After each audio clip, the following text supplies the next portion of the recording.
Greetings of the day. I, Asha K, Assistant Professor, Department of Electronics and Communication Engineering, Sai Vidya Institute of Technology, is going to present DSP Architecture and Algorithm, Module 1, Introduction. The topic covered in this video are the digital signal processing system, the sampling process, discrete time sequences, and the DFT pair. A digital signal processing system mainly consists of anti-aliasing filter, A to D converter, digital signal processor, D to A converter, and reconstruction filter. The input to the anti-aliasing filter is analog signal, and it is a low pass filter to band limit the information.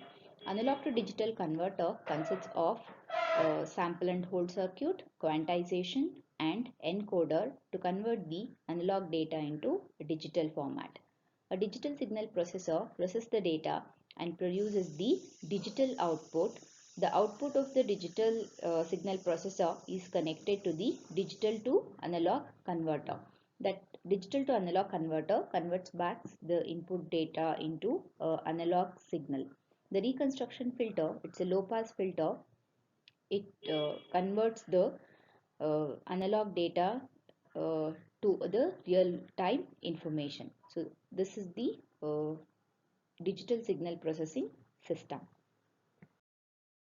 Sampling process. It's a phenomenon in which conversion of analog signal into a digital signal. It's one of the very important step of the analog to digital converter. Consider a continuous time signal which is represented here, and after sampling through a sample and hold circuit, we are going to get those following samples. The sample data is represented in this particular format. The quantized voltage level, the 0.193 voltage level is quantized to 0.2, and it is shown in the figure D. The digital to analog converted output, that is the quantized output, is represented in this figure E. After passing through the quantizer, the output of the quantizer is taken to the encoder and produces the binary signals, zeros and ones in the process. Sampling process, it is mainly used to avoid the aliasing phenomenon. It's a process in which high frequency signal, when sampled using a low sampling frequency rate, it becomes a low frequency signal that interfaces with the signal of interest and produces the low quality information. In sampling process, we have three different processes. One is undersampling, when the sampling frequency is less than the twice the message signal frequency. Exact sampling, or it is also called as Nyquist sampling, that is Fs is equal to 2 times the message signal frequency, and Fs is greater than the 2 times of the message signal frequency, we call it as oversampling. The conditions of Nyquist criterion is given as sampling frequency is equal to 1 divided by the sampling interval, that should be always greater than equal to 2 times of the message signal frequency, where Fm is the maximum frequency component in the message signal, where T is the sampling interval in seconds.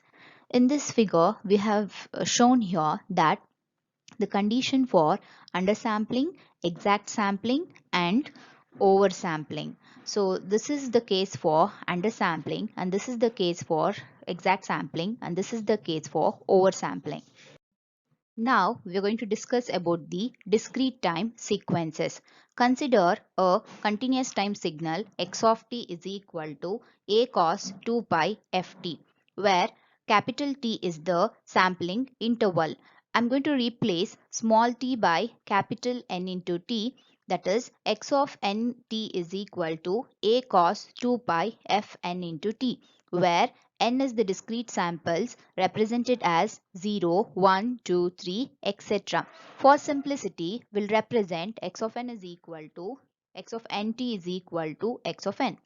X of n is equal to a cos 2 pi fn into t, where t is equal to 1 divided by the sampling frequency. Now, I'm going to replace capital T by 1 divided by fs in the previous equation. X of n is equal to a cos 2 pi f by fs into n. So we'll separate this 2 pi fn by fs. We'll substitute 2 pi f by fs as theta in the above equation. That is, x of n is equal to a cos theta into n, where theta is the digital frequency response. So it is measured in radians. Theta is equal to 2 pi f into capital T, or theta is equal to 2 pi f divided by fs, where the sampling frequency is greater than the f max and theta is in radians from 0 to pi.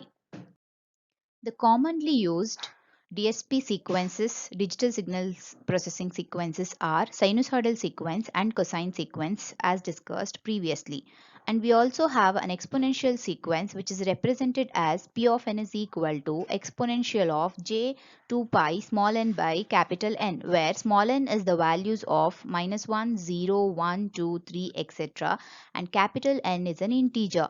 The periodic sequence, it also represented as x of n is equal to x of small n plus capital N, where n is the sequence period and x of n has the period that is given by fs divided by f, and where capital N is the period of the discrete sequence. Now, the frequency response of the time domain endpoint sequences x of n is written as capital X of e power j theta is equal to summation of 0 to n minus 1 into x of n into e power minus j n into theta, where x of n is the time domain sequence, x of e power j theta is the frequency domain sequence.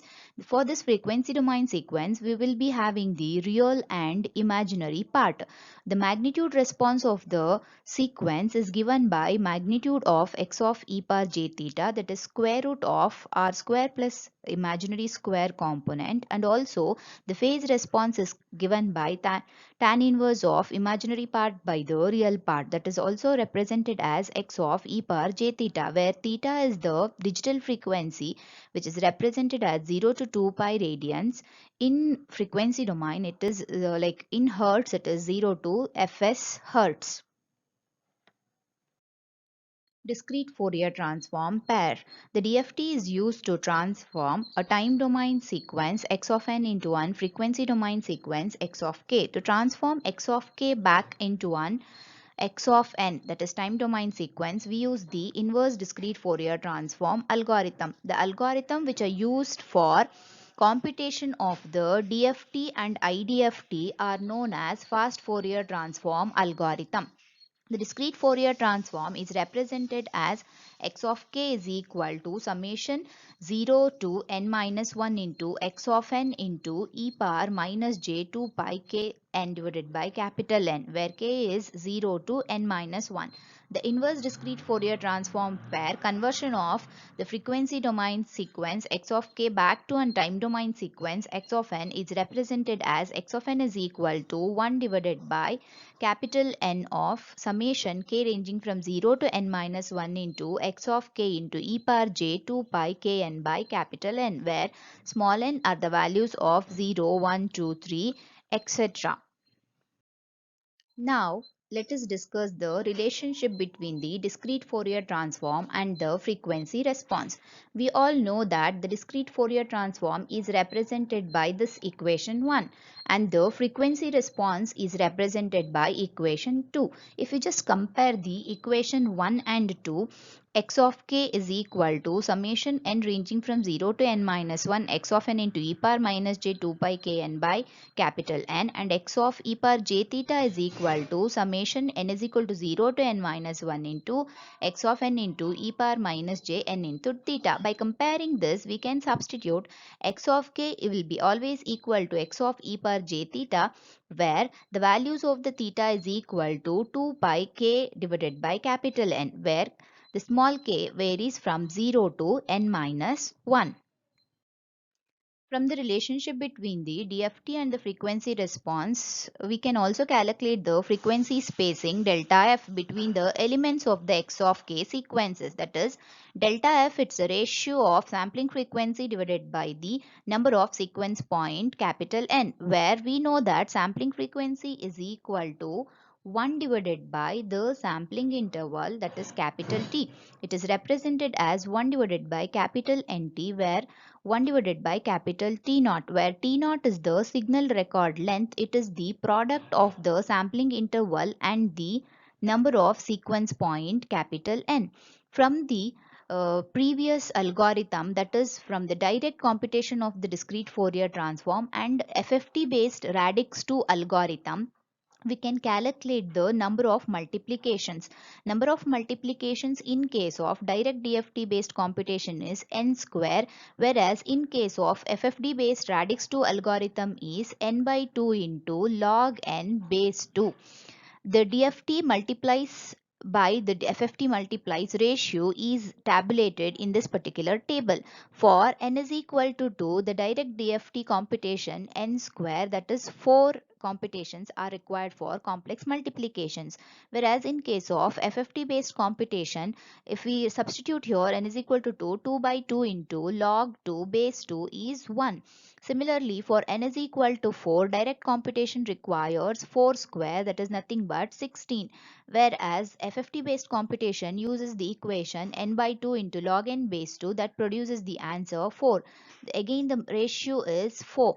Similarly, as it we calculated for n is equal to 16 and n is equal to 64, we are going to obtain the following answers, and the ratios of DFT multiplies and FFT multiplies as 8 and 21.3. The one of the application of the discrete Fourier transform and fast Fourier transform is to compute the power spectral density of the signal, or it is also simply called as a signal spectrum. The fast Fourier transform results in x of k that can be used to compute the power spectral density, which is represented as x of k.